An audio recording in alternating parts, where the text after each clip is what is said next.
2-week pause. Do you think this is the start of the escalation or just a temporary thing? Well, Trump has been lying all along, so I don't see any reason why we should believe him now. That's true. So, Prof, well, given all of this and how Trump has been behaving, do you see this going into a wider regional conflict?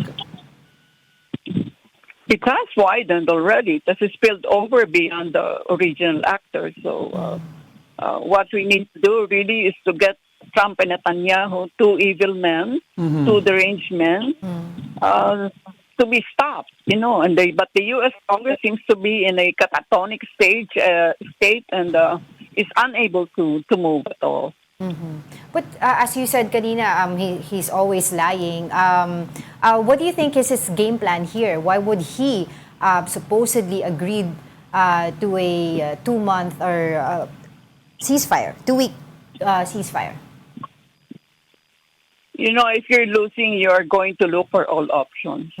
But, you don't need to be a psychologist to know that when you lose face, napahiya in our language, you're more likely to undertake the most heinous acts.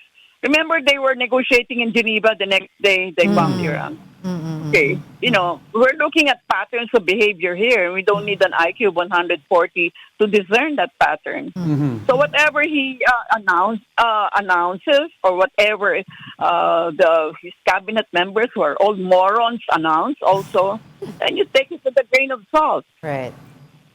And Prof, they've been talking about in the U.S. recently about maybe the cabinet denouncing President Trump as unfit. Do you think this is possible? It's not likely. I mean, all of them are going in the same direction. They're all deranged. For God's sake, are you not content analyzing what they're saying? Hegseth, Rubio, etc. Yes. These people don't know how to read. They don't even know how to locate Iran in the map, believe me. But I was wondering, Professor, that how significant is Pakistan's mediation here?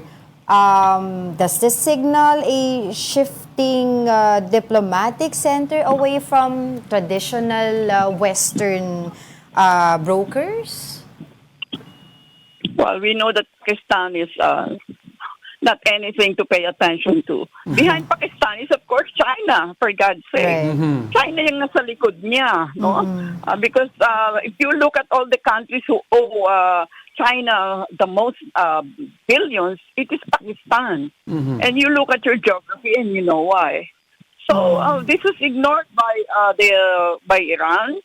And Trump, I'm sure they didn't pay attention to this. If you will notice, this has now become a U.S.-Iran war. Nasaan si Netanyahu, no? Nagkatras na yung ano niya. Umatras na yung yuno. Well, given, Prof, na yung eroding support ng ni President Trump mismo, not U.S. per se, sa international community, should the Philippines then rethink its alliances with the U.S.? Oh my, unfortunately, I cannot share with you guys my secret memos to Bongbong when I was NSA. So, but after I'm gone, pagkatapos ko mamatay at they will be in my archives, makikita nyo na lahat yan ay noon ko pa sinasabi yan, wala pang Iran war, na wag tayong pahawak sa leeg sa Amerika. Diba? Pero kunyari, ito pong ginawa nila recently, no, bago itong 2-week pause na ito ng ceasefire na ito ng between Iran and the US and Israel as well, ay kinausap po ng DFA ang Iran ambassador at yun nga po, dumiretsa po sila doon para nga daw magkaroon tayo ng safe passage doon sa Strait of Hormuz. Is that a wise move? Unang-una, wala naman tayong barko. Ang ating stake dyan, yung mga Pilipino na mga seamen na nandiyan sa mga barko na yan. Wala naman tayong ba tayo naglulukuhan dyan. At saka tayo, binibili natin ang ating mga fuel needs dito sa mga bansa sa paligid natin, sa Thailand, Singapore, etc. Kasi isa lang naman refinery natin. Kaya yung mga nagbibili doon. Kaya yung naka-headline pa na Iran allows us to pass to the Strait of Hormuz. Oh my God. I'm going to cry from ewan. Parang Since day one. comedy. Oo. Yeah. Alright. Pero po from a national security lens, sa tingin niyo po ba ito pong crisis na ito would reinforce talaga most especially yung importance po ng sea lane security, especially po yung sa atin sa Pilipinas? Well, ang dapat natin leksyon dito, kung hindi tayo tanga at bobo, ay yung military alliances, pasay na yan. Right. Kanya nga, isa sa mga memos ko, siguro pwede kong i-reveal yan kasi hindi naman siya mataas ang security concern natin, ay mag-join ng BRICS, mag-join ng SCO, Shanghai Cooperation Organization, kasi yun ang magpapalawak ng produkto natin sa mangga, pineapple, etc. Yes. Yun naman kailangan natin. We need to increase our exports, we need to increase our foreign reserves. Tapos tignan mo, nakadugtong yung ating buhay dyan sa US dollar. Ilan na ngayon? Kanina umaga parang 61 pesos That's to true. $1 for Diyos por santo. Na-expose talaga yung vulnerability natin because talagang we are tied up with importation eh.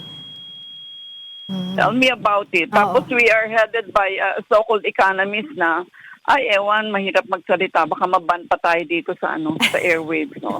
But seriously, sino nga ba yung congressman nagsabi siya? Nagawa siya ng arithmetic niya eh. Kasi yung mga bansa sa paligid natin, hindi naman ganun kataas yung yung increase ng kanilang diesel at ang mga ibang gasolina, no? Sabi niya sa kanyang simple arithmetic, actually 300 billion lang, pwedeng ibaba ng dun sa dating level natin before the war eh. Kasi kahapon parang nasa Tagaytay kami, 156 per liter yung diesel. Right, oo. Oo, totoo. Pero Doc, consistently there's been a downplaying, from of course yung mga from Malacanang about the word crisis. But at what point does this become really a national security issue? And should we take this to the next level? Tama na yung mga rightist, leftist, centrist. Kaka-lecture ko lang nung Monday sa klase ko na these labels do not mean anything, Yung mga gumagamit nun, bobo, no? This is now a national security issue. Dapat collective ang action natin. Makinig tayo dun sa congressman na yun whose name escapes me. Kaninang umaga naglakad siya. Sabi niya, ito naggagawa akong kalkulasyon. Na yung mahahanap natin yung 300 billion na yan. Alam mo, lakapin mo lahat ng mga confidential and intelligence funds. Yan, Nika dyan, magkano intelligence funds niya? 1 billion as in B-boy, no? So, I mean, medyo gamitin lang natin yung nasa gitna ng tenga natin, yung utak natin. I know you can sense my outrage, di ba? Yes, definitely. I'm not just a political scientist. I'm also a citizen like you. Yeah. No? And we are all Parang affected by tumubo yung this. tenga. Yes, tumubo ang tenga ko. Nag-full tank lang kami ng pick-up ko. Ay parang 11,000. Tapos Mariosep. Right. Minimum wage na yun. Diba? Yes, Wow, that's right. 11,000. Kaya Tell me That's about true. it. Kaya nga, Doc, speaking to several people sa transport sector, ang dating, similar to your issue, ang dating 2,700 na full tank, nagiging 5,400, negative na po ang take-home pay. And yet, we still don't see a resolution in sight. How much longer do you think the average Filipino can hold on bago nagkaroon ng, bago mag-meet siya into something bigger? Tell me about it. Alam mo, pag nag-spill over yan sa food, kahapon nabasa ko din na yung, alam niyo yung trading post sa Baguio, yung ang mura-mura ng mga gulay. Right, Yes, yes. right, Kami, right. yung ganyan, minsan yung isang bundle na 10 kilos ng ano ba yan, ang sayote, 50 pesos lang. Alam mo, ang kanilang reklamo, kahapon na interview sila, yung papunta sa Manila, usually they'll spend parang 10,000 ata. Naging 20,000.